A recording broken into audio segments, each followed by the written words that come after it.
বন্ধুরা চলে আসলাম আজকে রান্না নিয়ে। আজকে রান্না করব চালতা দিয়ে চিংড়ি মাছ, উপজাতিদের রান্না। এখানে চিংড়ি মাছ আছে 200 গ্রাম পরিমাণ, রসুন বাটা 1 চা চামচ, পেঁয়াজ বাটা 1 চা চামচ একই সাথে রাখছি। কড়াই বসাই দিলাম, কড়াইটায় তেল দিয়ে দিব।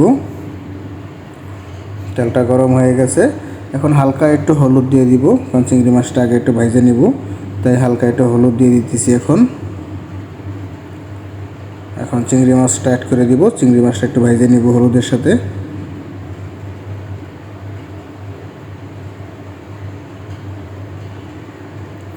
একটু নাড়াচাড়া দিয়ে দিতেছি, চিংড়ি মাছটা একটু ভেজে নিতে হবে।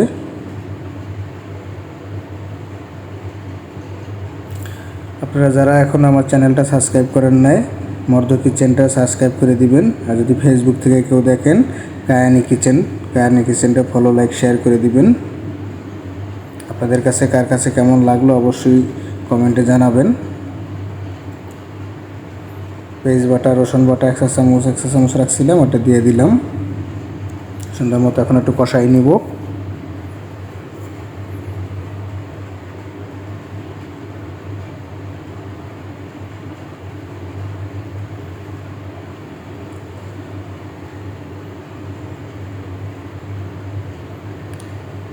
আমরা ভালো মতো কষাই নিতেছি, দেখতেই পারতেছেন কষানো হয়ে গেছে।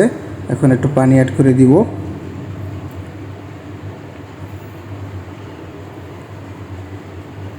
এখন আমরা মরিচের গুঁড়া দিয়ে দিব 4 চামচের 1 চা চামচ পরিমাণ, হলুদের গুঁড়া দিয়ে দিব 4 চামচের 1 চা চামচ পরিমাণ।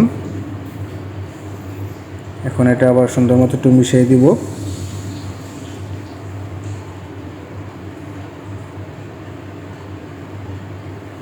খুব সুন্দর মতো কষাই নিতে হবে, যেন হলুদ মরিচের গন্ধটা না থাকে।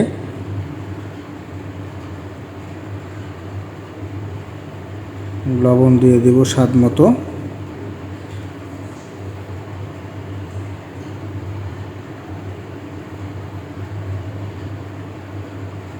একটু পানি অ্যাড করে দিলাম।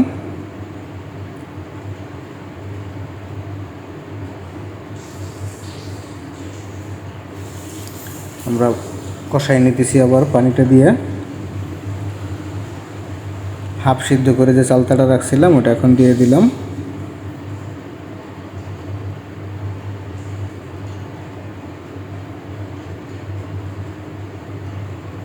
একটু সুন্দর মতো এখন কষাই নিতে হবে।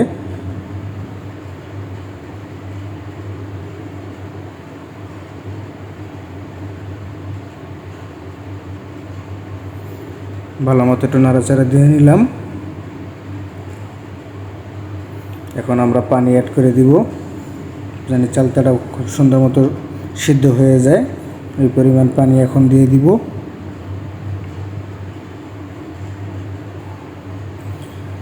এখন আমরা ঢাকনা দিয়ে ঢেকে দিব 10 মিনিটের জন্য। চলে আসলাম 10 মিনিট পরে।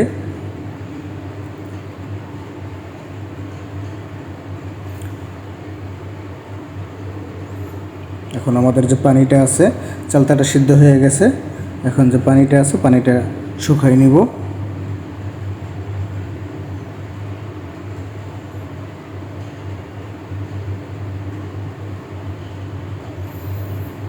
দেখতেই পারতেছেন পানিটা শুকাই নিয়েছি, রান্না হয়ে গেছে। আর কিছুক্ষণ চুলায় রাখবো, হালকা আছে।